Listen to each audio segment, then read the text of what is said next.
¿Qué tal? Buenas tardes a todas, a todos. Muchas gracias por su presencia esta tarde un poco extraña en términos tecnológicos. Eso nos retrasó unos pocos minutos para iniciar este seminario, que es un seminario muy interesante en términos temáticos, que se sale un poco de los temas estrictamente de derecho electoral, pero que nos va a llevar por caminos muy padres, por una aventura muy interesante en términos de qué es esto del espacio, el tiempo y cómo se relacionan con el derecho. Y el día de hoy tenemos a una invitada de lujo, una investigadora del Centro de Física Aplicada y Tecnología Avanzada de la UNAM, de quien me voy a permitir dar un resumen curricular para después cederle la palabra, que nos va a hablar del tiempo y el espacio en la física, ¿no? Entonces tenemos el gusto, el honor de haber invitado a la doctora Beatriz Millán,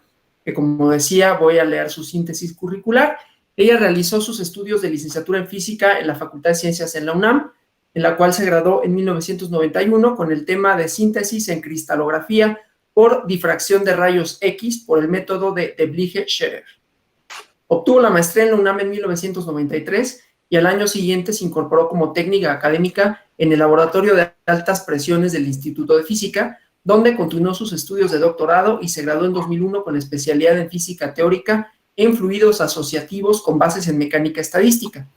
Al término de sus estudios de doctorado, realizó una estancia postdoctoral en el Imperial College en Londres, Inglaterra. Actualmente es técnica académica titular C de Tecnología del Centro de Física Aplicada y Tecnología Avanzada UNAM Campus Juriquilla, donde desarrolla sus actividades de investigación y servicios analíticos en el Laboratorio de Rayos X del Departamento de Nanotecnología. Pertenece al Sistema Nacional de Investigadores Nivel 1. Dentro de sus actividades fundamentales se encuentra la investigación y la docencia. Ha publicado 30 artículos en revistas indizadas y actualmente supervisa tesis e imparte cursos de licenciatura y posgrado, tanto en la UNAM como en la Universidad Autónoma de Querétaro. Dentro de sus temas de investigación encontramos el refinamiento de estructuras cristalinas por difracción de rayos X por el método de polvos, así como simulaciones moleculares de fluidos complejos. Es un currículum que estamos muy poco habituados a ver y mucho más a leer, por lo tanto me costó un poco de trabajo leerlo, desde luego entenderlo, no entiendo muchas esas cosas, pero este tipo de desafíos son a los que nos gusta enfrentarnos. Doctora Beatriz, muchísimas gracias por aceptar la invitación, por su presencia y pues adelante, platíquenos tiempo, espacio en la física, qué significa todo eso. Pues muchísimas gracias por la invitación, Alonso. La verdad es que me costó un poco de trabajo como que hacer esta plática, porque los físicos estamos muy acostumbrados a hacer las pláticas con fórmulas matemáticas, explicando todo, pero pues yo lo hice de manera un poco más gráfica. Espero que pues esté claro, pero si no, me pueden interrumpir y hacer preguntas. A ver, voy a compartir entonces.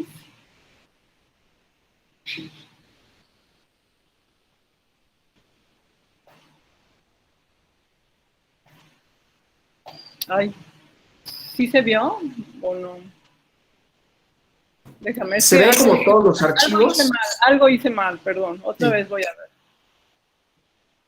Una ventana. Y a ver. Ahora sí. Es que me había equivocado. Bueno, muy bien. Pues vamos a empezar con este tema. El tiempo y el espacio es uno de los temas pues, más conceptuales básicos de la física, así que pues hay muchísimo de qué hablar. Pero para empezar y como para ubicar, pues quiero primero dar un poco de panorama general de lo que es la física. Aunque todos lo sabemos, ¿verdad? Pero recordar ciertos aspectos que son importantes. Primero, la física es una ciencia que trata de explicar los fenómenos de la naturaleza. Y aquí pues podemos hablar de los fenómenos físicos. Porque pues también están fenómenos biológicos o fenómenos químicos, etcétera. Y la física pues es una rama de la ciencia, aunque recordemos que en la antigüedad los los científicos pues estudiaban de todo, ¿no? No nada más la física o la biología, sino como que abarcaban lo que son los fenómenos generales que observamos en nuestra Tierra. Y pues en el espacio también, lo que alcanzamos a ver del espacio exterior. Bueno, entonces como una ciencia pues hace observaciones e hipótesis y trata de explicar los fenómenos y entender la naturaleza de los fenómenos. Esto ha sido un trabajo pues realmente importantísimo para todos nosotros, porque con eso hemos llegado a entender cantidad de cosas, y no solamente eso, tenemos una tecnología que nos permite, por ejemplo, actualmente comunicarnos de una manera muy rápida, que aunque falle y lo que sea, pues tenemos muchísimas cosas que realmente en la antigüedad yo creo que ni se soñaban. Y lo más importante yo creo que podemos hablar de la física es que enuncia leyes y esto en forma matemática. O sea, estas leyes pues son leyes que se cumplen en cualquier lado. O sea, es algo como muy universal. Nosotros decimos que nuestras leyes que nosotros hemos deducido son leyes que son válidas en cualquier parte del universo. Eso es lo que nosotros queremos, ¿verdad? O pensamos. No sabemos en dónde podrían no ser válidas, porque pues no podemos estar en otros lados, pero así es como nosotros explicamos el universo que conocemos actualmente. Entonces, aquí he puesto algunos de los fenómenos que pues son realmente muy bonitos, como son ¿cómo se llaman? Las auroras boreales, los eclipses de sol, los rayos, por ejemplo, las ondas cuando nosotros aventamos una piedra al estanque, que son cosas que de nuestra vida cotidiana, pero que los científicos a través de su investigación y de su inteligencia y de su curiosidad han logrado explicar muchas cosas, todo lo que entendemos actualmente. Entonces, pues, esto es un pequeño resumen, porque nosotros vamos a hablar que la física como la conocemos actualmente nació con Galileo Galilei. Y pues, lo importante de cómo, o sea, porque en la antigüedad los griegos, etcétera, ya tenían muchísimo conocimiento de lo que es la naturaleza y, por ejemplo, las matemáticas las habían desarrollado muchísimo, pero tanto como experimentar y decir leyes fue a partir de Galileo Galilei y de Newton. Y fue a partir de entonces que se formuló mucha parte de lo que actualmente conocemos y además que usamos en nuestra vida diaria, que son la mecánica, la termodinámica, las ondas, la óptica y el electromagnetismo. Esto es impresionante porque toda esta ciencia se tenía muy bien formulada a finales del siglo XIX, pero a principios del siglo XX se empezaron a dar cuenta que no todo lo que tenían entendido realmente funcionaba, lo podían explicar con su teoría. Y fue que nació la mecánica cuántica, la relatividad, etcétera. Sin embargo, yo los puse de este lado donde dice física contemporánea, porque en la actualidad se sigue estudiando todo esto. Sin embargo, le llamamos física moderna a toda esta física, donde entendimos muy bien la materia. Porque realmente nosotros lo que tenemos como conceptos básicos, pues son el espacio, el tiempo y la materia. Entonces, haber entendido ya que todo está hecho de átomos y que existen ciertos elementos y todo esto nació en el siglo pasado. El estado sólido, pues la física de plasmas, la física no lineal, que pues es un tema muy importante que pues es más matemático si lo queremos ver así, pero finalmente explica fenómenos que no se pueden explicar con la mecánica, con la física clásica. Todo esto de los sistemas complejos, actualmente tenemos las nanociencias, etcétera, y actualmente pues todavía hay mucho que responder de la física nuclear, de las partículas elementales, de la relatividad, de la gravitación, o sea, todavía estamos investigando y muchos físicos investigan todos estos temas que son importantes. Digamos que yo me he dedicado un poco más a la parte de estado sólido y de sistemas complejos, pero En realidad todos usamos la física clásica y mucho de la física contemporánea y de la física moderna es lo que utilizamos en nuestras tecnologías actuales. Entonces, como hemos hablado, nosotros estudiamos los fenómenos y una característica de un fenómeno es que casi nunca sucede aislado. Entonces, para poder estudiar las principales variables, los científicos tratan de aislarlo y por eso viene la experimentación, ¿no? Y ya nada más tener un cierto número de variables para poderlo entender mejor. Entonces, ¿de qué partimos, no? Pues básicamente los científicos han partido de su mente, de sus ideas, de su curiosidad y de las matemáticas. En realidad es algo muy importante porque, como veremos, aunque nuestros sentidos, principalmente los ojos y los oídos, son como obtenemos la mayor parte de información de nuestro universo, realmente también el tacto, porque pues aquí podemos ver el peso, el calor, el frío, y el olfato y el gusto pues se usan un poco más para la química, pero digamos que nuestros sentidos es la manera en que conocemos nuestro universo y cómo podemos empezar como a medir. Pero nos damos cuenta que los sentidos pueden engañarnos. Por ejemplo, el ejemplo más clásico es que si nosotros metemos una mano en agua caliente y otra en agua fría y luego sentimos el agua que está a temperatura ambiente, pues la mano que estaba en el agua fría, pues la siente más caliente y la otra la siente más fría. Entonces eso es engañoso, ¿no? Entonces tenemos la necesidad de extender nuestros sentidos. Vamos a ver ahora un poquito de qué es el tiempo en la física, ¿no? El tiempo es muy difícil de definirlo, pero todos sabemos y tenemos la sensación de que pasa el tiempo, de que todo lo podemos, de que todo sucede en algún momento y todo. Entonces podemos definirlo, ¿verdad? Como la sucesión de eventos que están pasando del pasado al presente y luego al futuro. Entonces el tiempo pues es en lo que nos movemos, digamos, en lo que nos movemos, o sea, nos vamos en el espacio, pero también en el tiempo, ¿no? Y es algo difícil de definir, pero no lo podemos ver, pero sí podemos ver y sentir cómo suceden los eventos en el tiempo y además otra cosa de las más importantes, que lo podemos medir. Entonces, medir el tiempo es algo que es muy importante porque además el tiempo es una unidad básica, porque ya dijimos, todo ocurre en un momento. Y en eso se basa la mecánica clásica. La mecánica clásica, que básicamente está regida por las leyes de Newton, se utilizan para describir el movimiento de los objetos en el espacio. Entonces, desde un simple péndulo, que pues ya sabemos que nuestros antiguos relojes se basaban en el movimiento del péndulo, es porque Galileo Galilei se dio cuenta que un periodo siempre se realiza en el mismo tiempo. Entonces, a partir de las leyes de Newton, pues podemos explicar cantidad de fenómenos,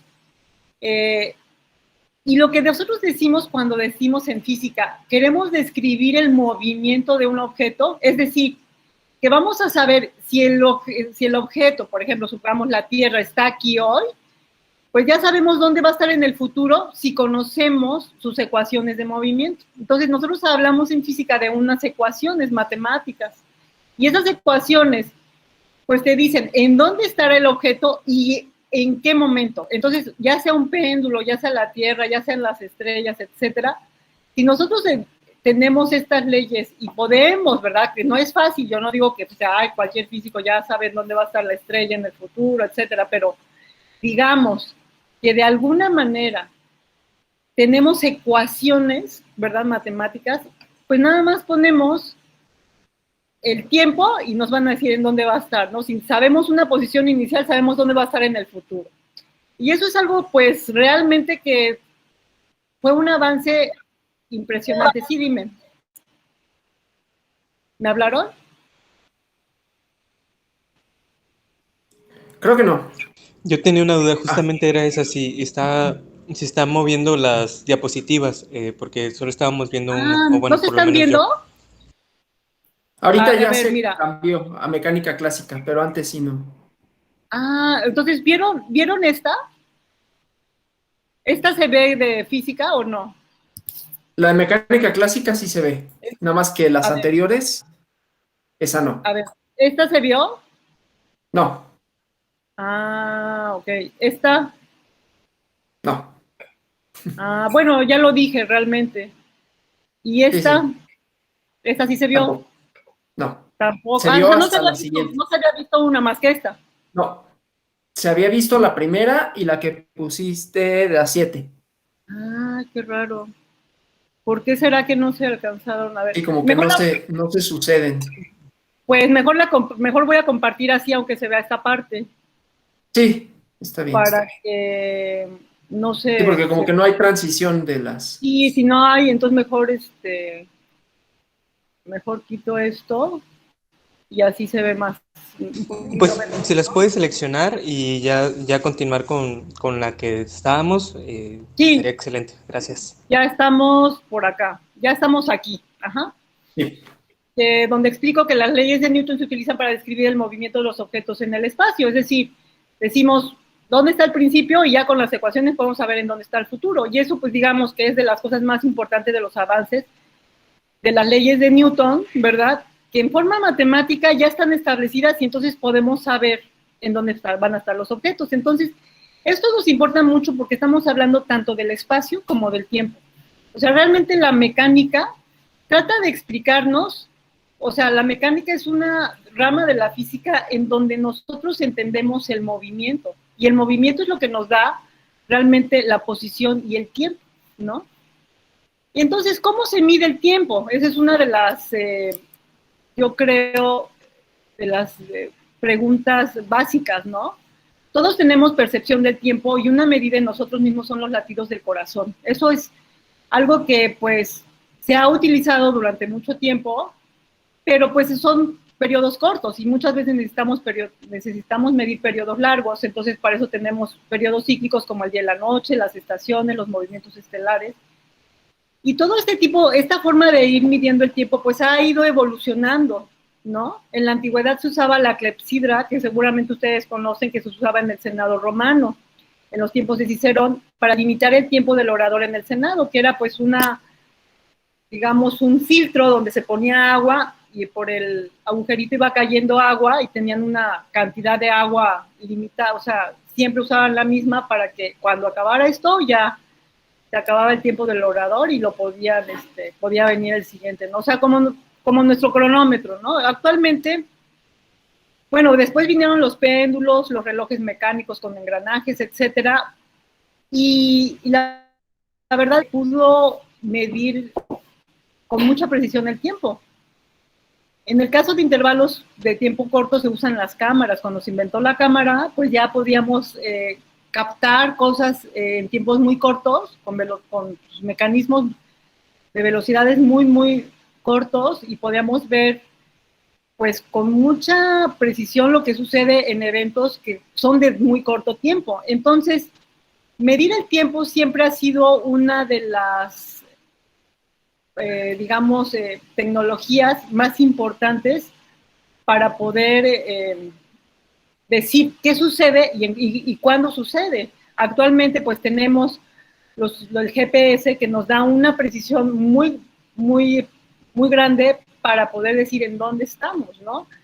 Y pues no se diga que pues tenemos también un tiempo universal, que pues ya sabemos que en muchos, si nosotros quisiéramos utilizar a la hora que sale el sol, pues no podemos usarlo, porque cada día cambia y en cada lugar sale el sol a diferente hora, y entonces no podemos usar un reloj para cada posición, sino usamos en grandes áreas una misma hora, y es la hora que tenemos, la hora mundial, ¿no?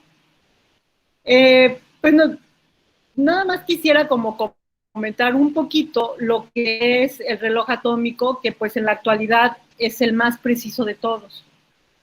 Así como nosotros sabemos que un péndulo nos está dando un periodo de tiempo, que podemos decir cuánto tarda el péndulo en dar, pero ya sabemos que el péndulo finalmente se va a detener por la fricción del aire. Es como en un columpio, un niño que se sube y se está columpiando, pues deja de mecerse porque necesita a alguien que le esté dando un empujoncito. Si está el papá ahí dándole el empujoncito, pues entonces el niño no se detiene. Pero si no hay quien lo empuje, pues el péndulo se para. Y así entonces, los relojes atómicos que usan un cristal de cuarzo, si el cuarzo se golpea, oscilará 5 millones de veces por segundo y puede mantener este ritmo y retrasarse un segundo cada 90,000 años. Pero para que siga oscilando, hay que darle como el empujoncito. Y quien le da la oscilación al cuarzo son los átomos de cesio que se controlan de alguna manera. No voy a explicar con gran detalle cómo se usan estos relojes, pero pues lo importante es que nosotros tenemos actualmente una tecnología en donde sabemos que tenemos la forma de medir con gran precisión, ¿no? Y ahora vamos a hablar un poquito del espacio. El espacio es donde ocurren las cosas. Y nosotros estamos acostumbrados a decir que el espacio es de 3 dimensiones. Ajá. Vamos a ver, ¿verdad?, cómo se ha medido el espacio. Pues también tenemos lo mismo. A través de los años se ha medido de maneras muy diferentes y muy inconsistentes en diversos lugares. O sea, no se usaba una medida estándar en cada lugar, ¿no? Ya sea la pulgada, ya sea el pie, la yarda o lo que definieran los estadios, etcétera. Todo esto, pues la medición del espacio tenía ese problema. Bueno, voy a hablar también de otra cosa que es la medir el peso, ¿no? O sea, medir la cantidad de lo que ustedes quisieran medir. Si en cada lugar se medía diferente, pues había ese problema. Fue a partir de la Revolución Francesa que se definió el sistema métrico y se definió el metro como 1 sobre la 10,000ª parte de la 10,000ª parte de la distancia del Ecuador al polo. Y bueno, finalmente ya se tenían medidas, ¿verdad? En la Revolución Francesa ya se tenían muchas medidas. Acuérdense que la navegación, pues necesitaba a fuerza medir, de alguna manera,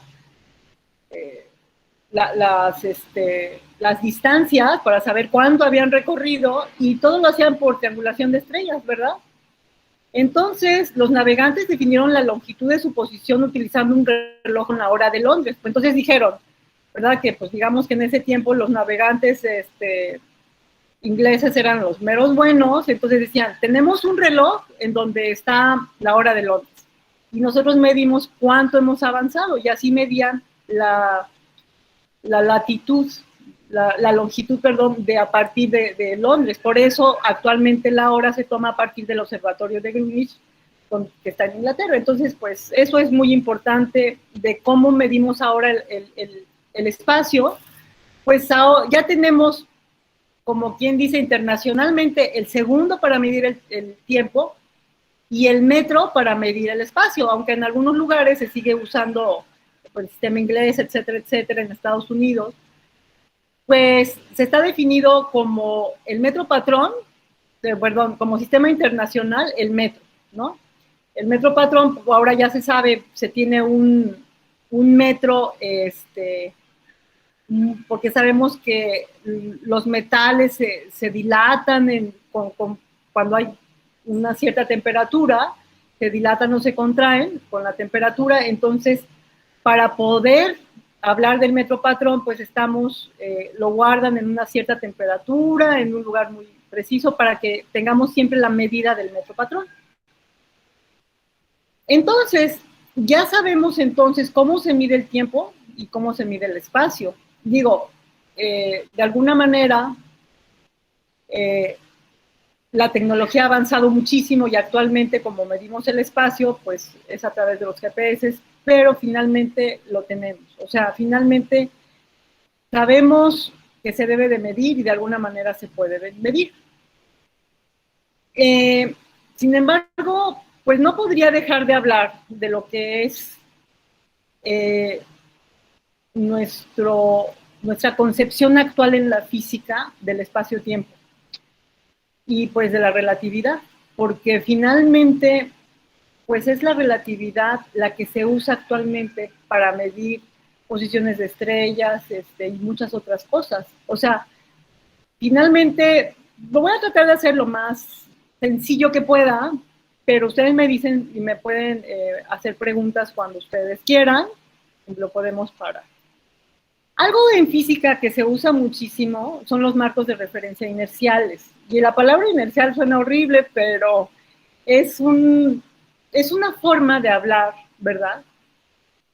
Porque nosotros sabemos, por las leyes de Newton, ¿verdad? Siempre decimos, ay, la inercia, ¿no? Yo llevaba la inercia. ¿Qué es eso de la inercia? Pues la inercia no es nada más que una forma, ¿verdad? Que nos damos cuenta que cuando algo lleva velocidad para que se pare, ¿verdad? O sea, decimos, si tú quieres detener, por ejemplo, una canica que se va rodando, pues la canica se va a seguir hasta que choque con algo, ¿no? Entonces decimos que se está moviendo porque lleva inercia y que debe haber una fuerza que lo detenga. Entonces nosotros decimos, si vamos en el coche y un enfrenó, pues nosotros como que queríamos seguirnos moviendo y pausa, el enfrenó nos hace como que querer continuar con el movimiento, y eso es la inercia, como querer continuar con el movimiento porque ya llevábamos una cierta velocidad. Y si de repente damos el enfrenón, pues estamos deteniendo ese movimiento y entonces estamos cambiando nuestro estado de movimiento. Antes llevábamos un movimiento y ahora nos detenemos. Y entonces los marcos de referencia inerciales, decimos, y en física así se definen, que son aquellos en los que las leyes de movimiento cumplen las leyes de Newton. Entonces, pues muy fácil, ¿verdad? Porque pues ya sabemos que definirlos, porque si sabemos cuáles son las leyes de Newton y cuáles son las leyes de movimiento, pues podemos decirlos fácilmente. Sin embargo, no es tan sencillo porque un sistema de referencia no inercial involucra una aceleración. Y estamos en la Tierra, ¿verdad?, que está girando, por lo tanto tenemos una aceleración. Entonces es un poquito difícil entender cuáles son los marcos de referencia inercial y cuáles los que no. Pero en física todo lo definimos a partir de los marcos de referencia inercial y entendemos que los marcos de referencia inerciales, las leyes de movimiento son de la misma forma.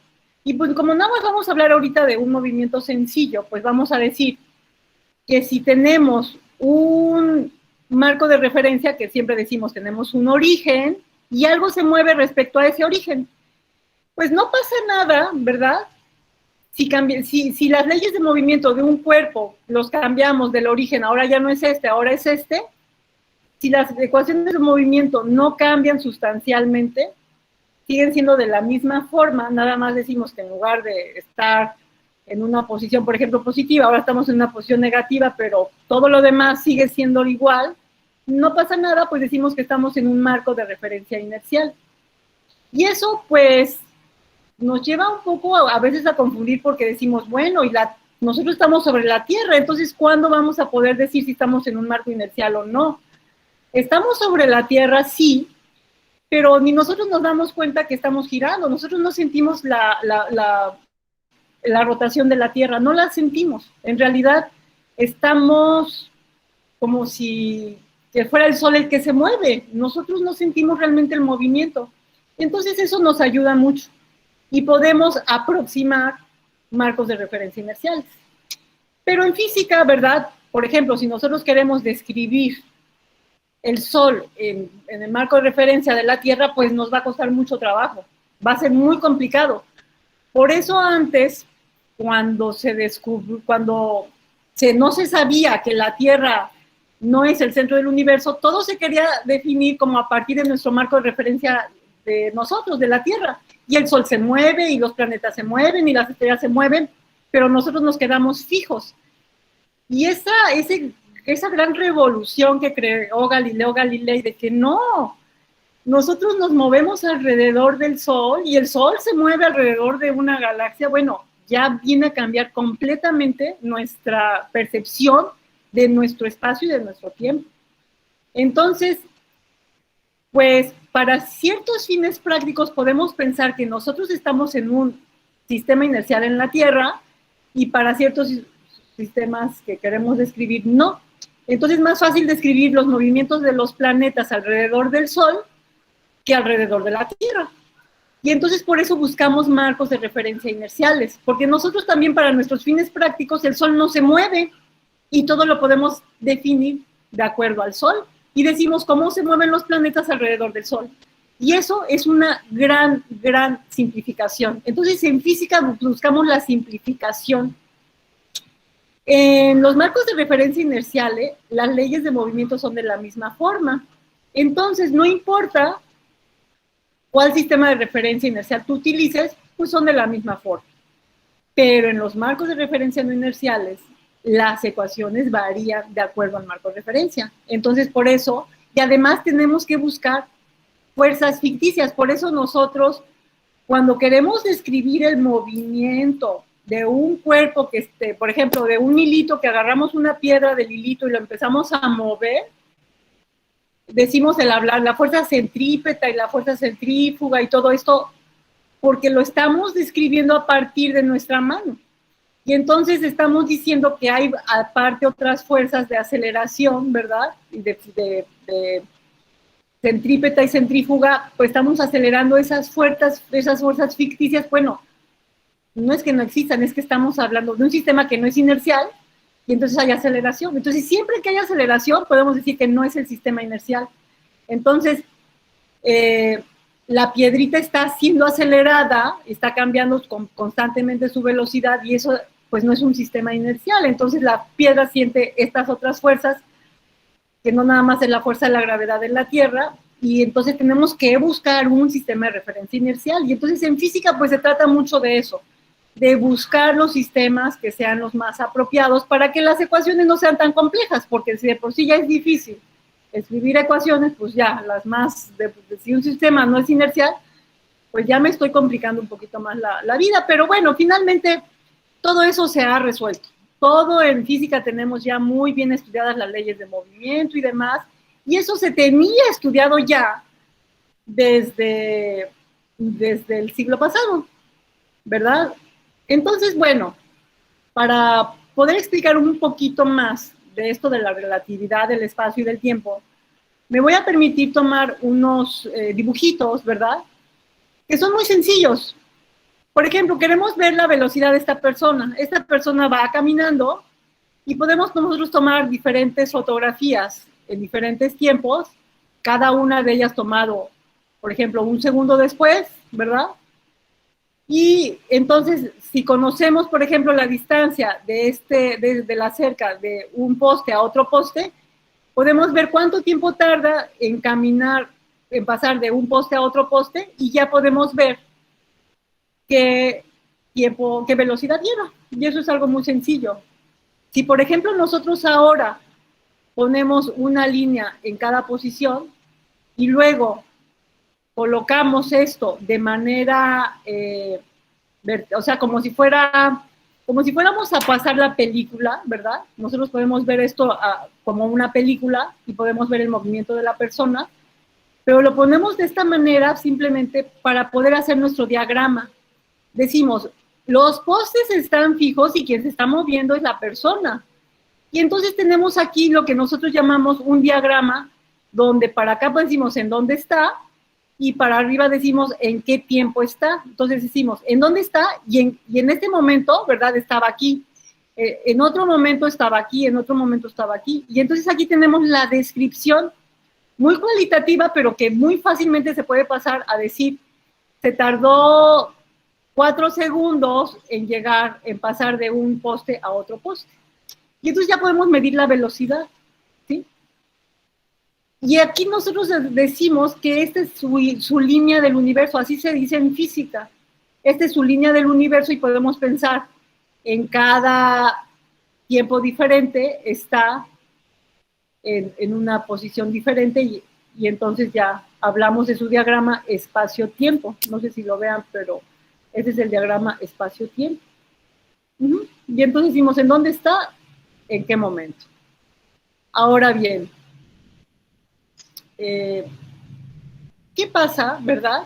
Si ahora decimos, no sé si ustedes han sentido la sensación de que, por ejemplo, van en un camión y parece que ustedes, que lo demás se mueve, pero ustedes están detenidos. Así, por ejemplo, ahora vamos a cambiar de marco de referencia. Lo que estamos haciendo ahora es decir, la persona se queda fija y los postes se mueven. Es como si fueran ahora, pero los postes al revés, ahora hacia atrás del observador. Entonces, decimos, pasamos otra vez las mismas diapositivas, pero ahora las inclinamos, ¿verdad? a la hora de que inclinamos las diapositivas para acá, para que estos queden en la misma, como si el tiempo para la persona no pasara, lo que pasa al revés son los postes.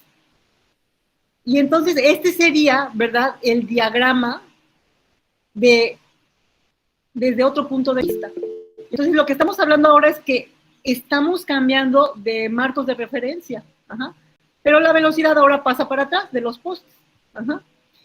Bueno, eso es algo muy sencillo y se llaman las transformaciones de Galileo. Es decir, Galileo Galilei fue el que dijo, bueno, podemos hacer una transformación del sistema de referencia y no pasa nada.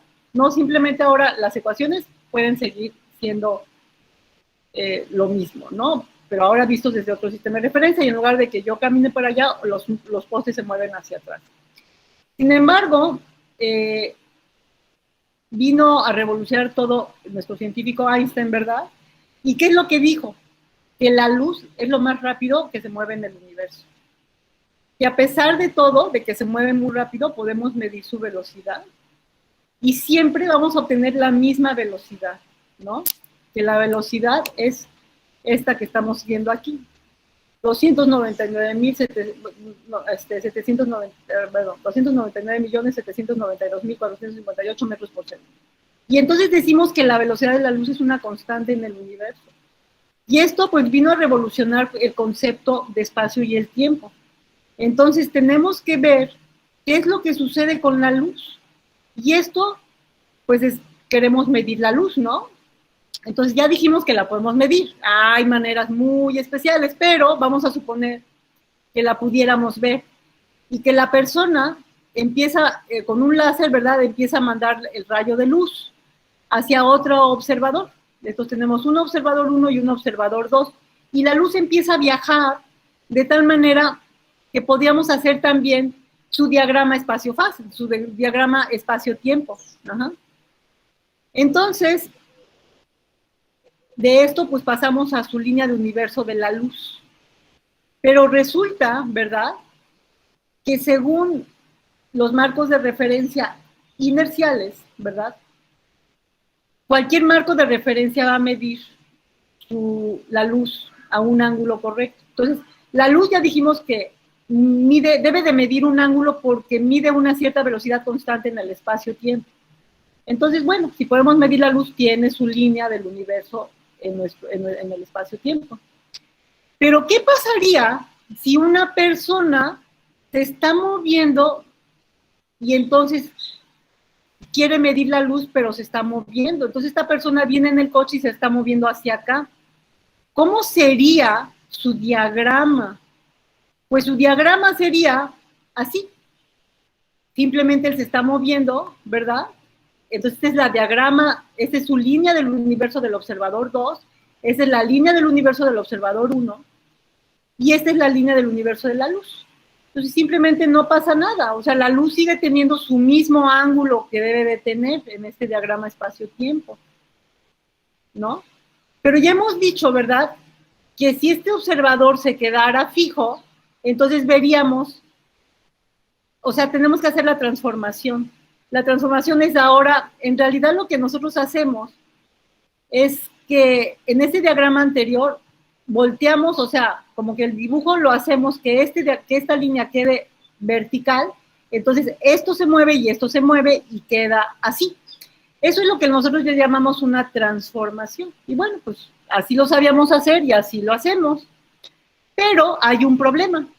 Y el problema es que esta línea, respecto a este observador, ya no tiene el ángulo correcto de la luz. Y dijimos que la luz se mueve igual para cualquier observador. Y entonces, aquí tenemos un problema. Y ese problema lo detectó Einstein. Y Einstein dijo, no. Por eso dijo, ¿verdad?, que las transformaciones de Galileo pues ya no seguían siendo válidas. Y entonces las ecuaciones que gobernaban cómo se mueve la luz, las tuvo que cambiar. ¿Y cómo las cambió? ¿Verdad? Entonces lo que hizo, ¿verdad?, fue hacer unas transformaciones. Aquí una simple, estamos viendo lo mismo que anteriormente, simplemente estamos viendo que al observador 1 y el observador 2 que se mueve con respecto a este, está viendo una línea de luz del universo, Y cuando queremos que el observador 2 esté fijo y vea cómo viene la luz, ¿verdad?, que está aventando el observador 1, pues ya lo ve a otra velocidad diferente. Y que eso no puede suceder porque la luz lleva la misma velocidad.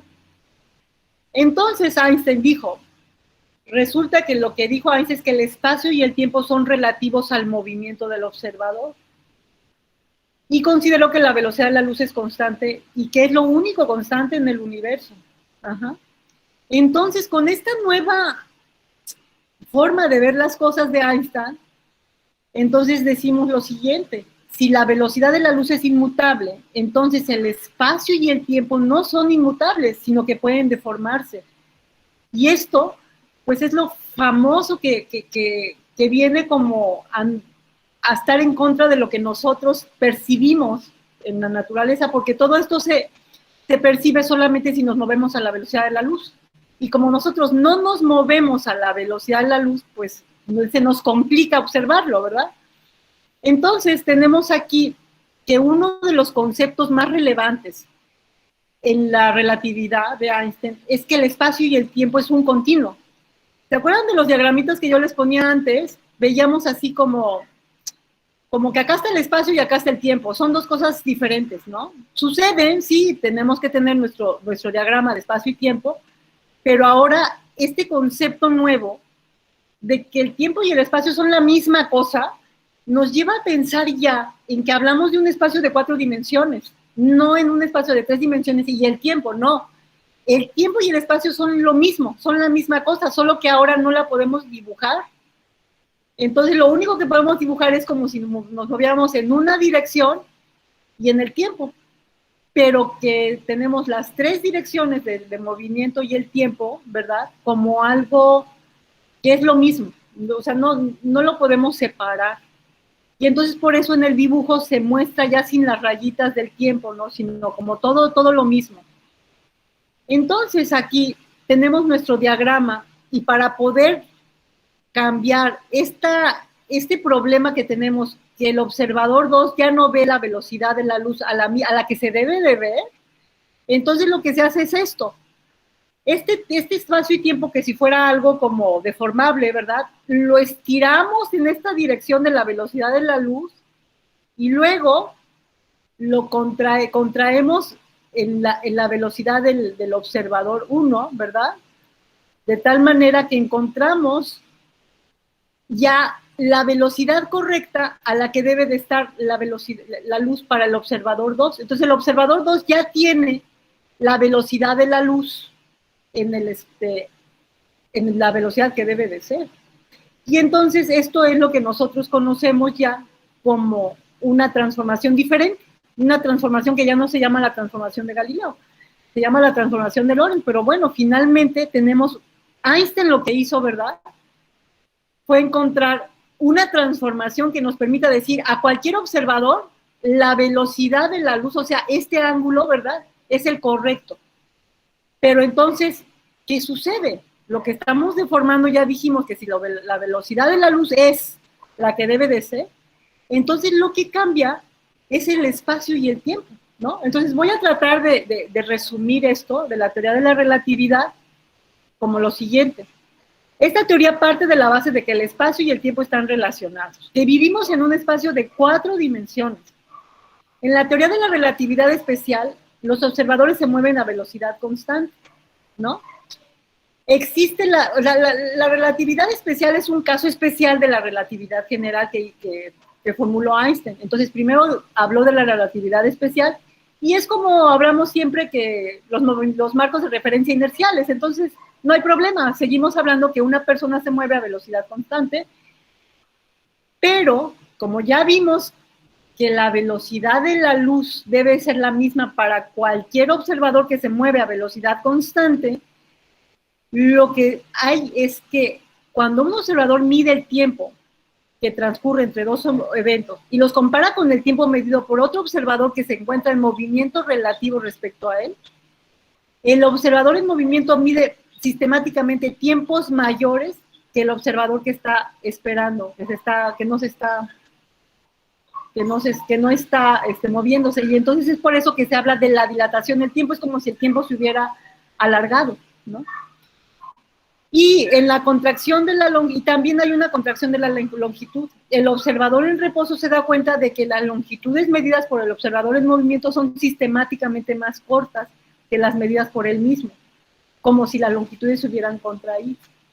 Entonces, pues esto es lo que tanto nos han platicado, que hemos visto en películas y cosas por el estilo, pero es real, ¿no? O sea, lo más maravilloso que es que aunque no lo podamos medir en nuestros tiempos, en nuestras velocidades, porque nuestras velocidades son muy lentas, pues se ha podido comprobar. Entonces esto, se han hecho aceleradores, se han hecho muchas cosas que nos permiten demostrar que la relatividad de Einstein es una teoría, es una ley, pues, o sea, es correcta. O sea, si queremos ver cómo se mueven las cosas a la velocidad de la luz, pues así se mueven, ni modo. Y luego él habla de la teoría de la relatividad general. La teoría de la relatividad general es qué pasa si queremos jugar con el material que hay en nuestro espacio y en nuestro tiempo. Es decir, nosotros, ¿no? O sea, las masas. ¿Y qué es lo que pasa? Pues nosotros ya conocemos, ¿verdad? Newton nos explicó muy bien en sus leyes que existe la gravedad y que la atracción de nosotros hacia la Tierra se debe a la gravedad. Es decir, que siempre que hay dos masas se atraen, y eso ya lo sabemos y lo conocemos por las ecuaciones de Newton. Entonces, pues no hay problema. Sabemos que la Tierra se atrae al Sol, la Luna se atrae a la Tierra, y todo se mueve de acuerdo a las leyes de movimiento de Newton. Pero en este concepto de espacio-tiempo, pues la gravedad adquiere como otra forma de verla. Einstein postula que lo que hace que exista la gravedad es que todo cuerpo con masa deforma el tejido de espacio-tiempo. O sea que en nuestro espacio-tiempo lo que hace que exista la gravedad es un cuerpo, ¿verdad?, que deforma el espacio-tiempo. O sea, cualquier objeto con masa deforma este espacio-tiempo. Y nosotros hablamos, pues, que eso existe, pues, para masas muy grandes como el Sol, ¿no? O como las estrellas, o como las galaxias.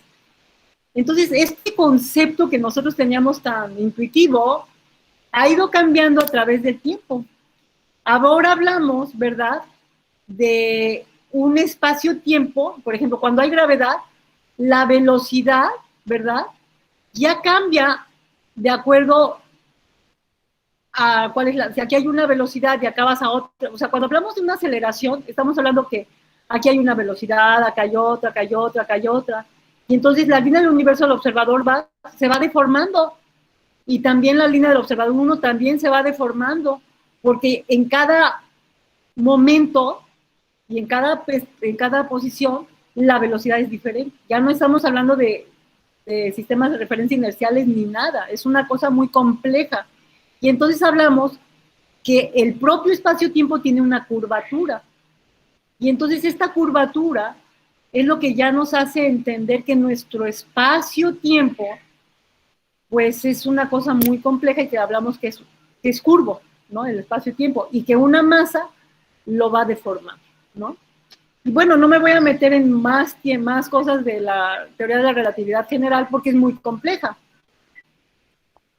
Simplemente voy a decir que Einstein describe cómo se curva, o sea, que Einstein logra con la relatividad general describir cómo se curva el espacio-tiempo de acuerdo a la energía y la masa circundante en ese espacio. Einstein postula que la mera presencia de la materia ya está curvando el espacio-tiempo, y el espacio-tiempo curvo mueve la materia circundante. Entonces, todas estas ideas, ¿verdad?, ya cambian nuestra percepción completa, pero nosotros nos basamos, ¿verdad? O sea, ¿qué pasa con las leyes de Newton? Pues no, pues las leyes de Newton siguen describiendo, ¿verdad?, nuestros movimientos, porque nosotros no nos movemos ni a velocidad de la luz, ni estamos con masas tan grandes, ¿no? Newton ya había descrito la gravedad en términos de la fuerza y la aceleración. Todo funciona muy bien con las ecuaciones de Newton, aunque el concepto de espacio y tiempo no haya sido claramente entendido por Newton. Bueno, seguimos nosotros pensando que si nosotros nos movemos de acuerdo a las leyes de movimiento de Newton, pues todo está muy bien. Sin embargo, aquí, ¿verdad?, ya en la curvatura de espacio y tiempo, ¿se acuerdan que yo les había dicho que cuando no hablamos de marcos de referencia inerciales, se meten fuerzas ficticias? Pues aquí en esta curvatura espacio-tiempo, lo que aparece como fuerza ficticia, pues es la gravedad. Y bueno, ya no quiero hablar mucho más de esto, pero sino más bien decir, pues, ¿de qué sirve de todo esto, no? Pues, ¿de qué nos sirve saber la teoría de la gravedad? O meter la gravedad en el espacio-tiempo. Pues, nos ha servido para entender mejor, se puede predecir la órbita de Mercurio alrededor del Sol de mejor manera, usando la teoría de la relatividad. Cómo se desvían los rayos de luz por los cuerpos masivos. Acuérdense que eso se demostró la teoría de Einstein cuando se vio cómo se curvó la luz en un eclipse, ¿no? Y la teoría de Einstein predice cosas que no existen en las teorías anteriores, donde el espacio, tiempo y gravedad estaban separados. Y también se predijeron las ondas gravitacionales, ¿no? Bueno, todo esto nos hace ver nuestro concepto de la física desde un punto de vista ahora muy, muy diferente. Ya habíamos hablado de la física clásica, que Newton, para poder escribir sus leyes, tuvo que inventar sus matemáticas, que con la óptica y con los microscopios y los telescopios pudimos aprender todo lo que podíamos ver en este tiempo, de que la electricidad y el magnetismo son una, y que las ecuaciones de la luz las escribió las ecuaciones de Maxwell, etcétera. La termodinámica fue una de las leyes más fundamentales y bonitas, porque esas siguen siendo universales y cualquier cambio de la temperatura se describe por las leyes de la termodinámica. Y luego empezó a venir la teoría del caos, la física cuántica, la relatividad, que ya platicamos mucho. Este es el famoso cono de luz, ¿verdad? Que decimos que estamos en el presente, la luz viaja o llega del pasado, y que estamos, ¿verdad? Y que hay todo en este diagrama algo que no sabemos qué hay, más que lo que está dentro de los conos. Lo que está fuera de los conos no sabemos qué sucede. Y aquí nos vemos cómo el espacio-tiempo se curva con una masa. Pero ¿qué otra cosa estamos? Pues con una gran ignorancia. No sabemos lo que no sabemos, hay mucha gran cantidad de cosas que no conocemos. Actualmente se estudian las colisiones, la física nuclear, la teoría de campos, la teoría atómica, todo esto se estudia. No sabemos qué vamos a estudiar en el futuro, ¿verdad? Lo único que sabemos es que hay grandes cosas que no sabemos, como unir la gravedad con la cuántica, la energía oscura, que se llama, y la materia oscura, son cosas desconocidas para nosotros. Entonces, pues estamos en este momento que decimos que conocemos mucho, pero no sabemos cuánto no conocemos. Quien nos ayuda muchísimo es la filosofía, ¿no? La filosofía de la ciencia, el libre albedrío, existe o no, la naturaleza de la realidad, cómo venimos, cómo estamos aquí, a dónde vamos. Todo esto, pues es algo que pues es nuestro marco de la física en la realidad, ¿no? Y con esto termino. Y pues muchísimas gracias. Muchas de las cosas las saqué de de unos videos de YouTube muy sencillos. Y pues si ustedes tienen preguntas, con gusto las puedo tratar de contestar, si es que las conozco, claro está. Gracias, doctora Millán, muchas gracias. Muy, muy interesante, complejo sin duda esta parte física. Nosotros en el derecho nos movemos con calendarios, nos movemos con plazos. Y todo eso es una forma de conmensurar el tiempo. El espacio, obviamente, aquí estaríamos, supongo yo, moviéndonos en la categoría newtoniana del tiempo y el espacio como categorías separadas. No obstante, hay como todos estos desarrollos, ¿no? Para poder cuantificar justamente esas partes de los calendarios que a nosotros nos importan mucho. No solo en el derecho, importan en la vida social para organizar esa cuestión, ¿no? Y supongo que tienen fundamentos igualmente matemáticos de por qué un reloj es redondo y tiene la división en 12 o 24 según se vea, ¿no? Igualmente los calendarios están organizados así por una cuestión, supongo, matemática también. Pues también mucho de tradición, la verdad, ¿eh? El hecho de que tengamos 12 horas y 360 grados y todo eso viene de la tradición, de cómo se medía antes. En realidad, como se contaba antes, era con los dedos. ¿no? Entonces, pero como nada más tenemos aquí 10 y luego en los pies 10, la forma más fácil era cuantificar no solamente los dedos, sino todo esto, ¿no? Las falanges. Tenemos muchas más formas de contar cada 1, 2, 3, 4, 5, etcétera, etcétera. Y de ahí nace el sistema en base 12, ¿verdad? Entonces, perdón, en base 60, ¿no? Entonces, por eso mucho nos basamos en la base 60, pero mucho viene de la tradición, o sea, realmente, por ejemplo, el metro o el segundo, ahora el segundo se define realmente de una manera muy compleja, ¿no? Como una, no sé cuántas veces, de millones de veces, la vibración del cesio. Y es algo muy complejo, pero casi que cada latido del corazón es un segundo. Entonces, claro que nosotros debemos medir muchísimo más preciso, por eso se inventan esos relojes atómicos. La latitud y la longitud también viene de tradición, o sea, realmente. Por más que se ha puesto internacionalmente el sistema internacional de medidas, muchos países se rehúsan a dejar de medir en libras o pesar en libras o pesar en libras o medir en yardas ¿no? Entonces, no en muchos realmente, pero en algunos que se rehúsan, pero por tradición, ¿no? Entonces, pues sí está complejo, pero en realidad una de las cosas más bonitas que tenemos actualmente es los satélites, y los satélites nos dan la precisión de la posición de una manera muy, de verdad, con una exactitud muy grande.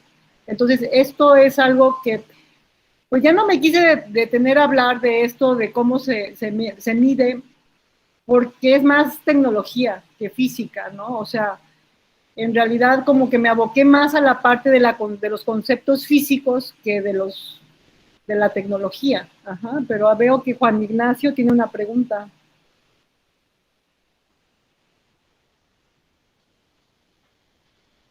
Sí, dime. Sí, sí, muchas gracias. A mí me llamó mucho la atención cuando se habla de los sistemas inerciales y alcancé a comprender que se trata de choque de fuerzas, ¿no? En ese sentido, que eso es propiamente la inercia. Ah, ok.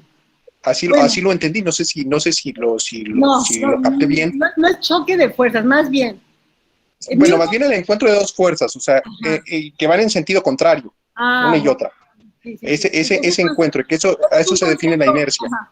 Eso es un concepto muy bueno, pero el concepto de inercia más bien se refiere a que Newton dice, ¿verdad?, que si no hay nada que te detenga, por ejemplo, si tú avientas al espacio algo que se mueva, si no hay absolutamente nada en el espacio, se va a seguir moviendo en línea recta. Nada lo va a detener, nada. Es como cuando tú avientas en la mesa una canica. Si no hay nada que lo detenga y la mesa es infinita y no hay fricción, la canica se sigue moviendo hasta que infinito. Pero si hay una fuerza, por ejemplo la fricción, pues la va a detener. Entonces la inercia es esa velocidad que lleva sin que nada lo detenga.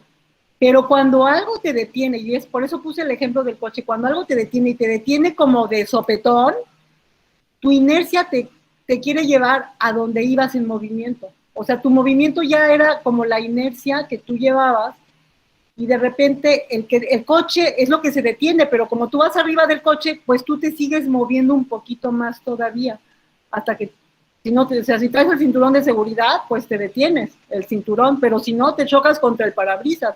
Ajá. Entonces, la inercia es precisamente el movimiento que tú llevas cuando no hay ninguna fuerza que te detenga. En cambio, cuando hay una fuerza que te detiene,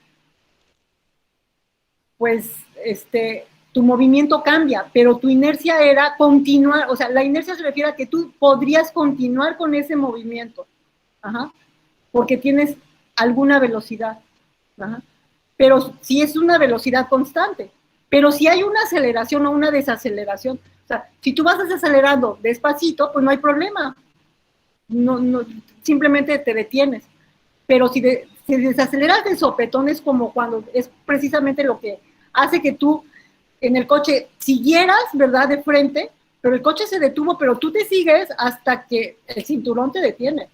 Ajá. Y eso es a lo que se refiere con inercia. Sin embargo, las fuerzas, ¿no?, Las fuerzas es todo el lenguaje de Newton. Las fuerzas son precisamente lo que hace que algo se mueva. Por ejemplo, la fuerza de gravedad es lo que nosotros nos hace que estemos sobre la Tierra y no nos damos cuenta, pero si aventamos una pelota, una piedra hacia arriba, se va a mover hacia abajo precisamente porque la atrae la gravedad y es la aceleración. Entonces, nosotros tuvimos que aventar y tuvimos que aplicar una fuerza en contra de la gravedad y luego la gravedad solita atrae al objeto después de que llegó a una cierta altura, lo va a traer de regreso. Ajá. No sé si te contesté. Sí, o sea, queda muy clara la diferencia. Lo que pasa es que en un primer momento yo no entendí así propiamente porque hay un encuentro cuando efectivamente la ley dice que si tú pateas un balón, pues el balón se va a mover por siempre si no hubiera nada. Y la fricción al final de cuentas es una fuerza. Por eso decía, bueno, es este encuentro de fuerzas en sentido contrario. Ajá, ajá. Es a lo que te referías de fuerzas de sentido contrario. Ah, ok. Sí. Pero sí, ya quedó claro. Ok, gracias. Roberto Morales. Claro, a mí me llama la atención bastante como la última imagen, un gran campo, ¿no? En donde al final tiene cierta percepción de la filosofía y claro, cómo avanza desde como la intuición, un primer esfuerzo, ¿no? Del método científico y cómo el método científico abre la apertura a los campos humanísticos a abrir digamos, cognición del cuerpo como un campo dentro de conciencia, ¿no? El lenguaje, ¿no? Incluso hasta lo último que viene siendo las inteligencias múltiples y los desarrollos cognitivos de de las distintas personas, pues me llama la atención, ¿no? Cómo empalmar estos desarrollos científicos dentro de la física alrededor de cómo concebimos al cuerpo y al ser humano, ¿no? Como fuerzas o como poderes, ¿no? O sea, estos campos semánticos que manejan a la par me parecen pues bastante interesantes, ¿no? Claro que lo digo de una manera bastante fluida, pero pues es para no ahondar mucho, ¿no? Y cómo cerrar, ¿no? Toda esta abstracción que al final viene en un campito de la filosofía o el campo de las humanidades, ¿no? Sí, la filosofía es algo, pues es como que la que nos rige, digamos, la que rige la física, de hecho. Pues muchas veces nosotros nos encontramos con preguntas que no sabemos contestar, ¿no? Y sin embargo, por ejemplo, si es difícil, por ejemplo, para mí, yo como estudiante de física, me parecía muy complejo entender ciertas descripciones de la física, por ejemplo, cuando hablan del campo gravitacional, ¿no? Yo decía, pues es que, ¿qué es el campo? O sea, un campo, pues qué bonito, se ve verde, pero el campo gravitacional, ¿qué es? Y es precisamente conceptos que van cambiando lo que nosotros entendemos. Y, por ejemplo, ahora entiendo, cualquier objeto que está alrededor de la Tierra va a sentir una fuerza de la gravedad, y a eso es lo que le llamamos campo gravitacional. Entonces, poco a poco vamos cambiando nuestra percepción de entender el mundo. Y muchas veces no entendemos, o sea, no sabemos ni siquiera realmente si existió el Big Bang, ¿no? Que tanto se habla, pero de cualquier forma hablamos de él como si hubiera existido. Pero lo interesante aquí es ver que los científicos, los filósofos que se preguntaban tantas cosas, gracias a eso tenemos cómo ha avanzado la ciencia.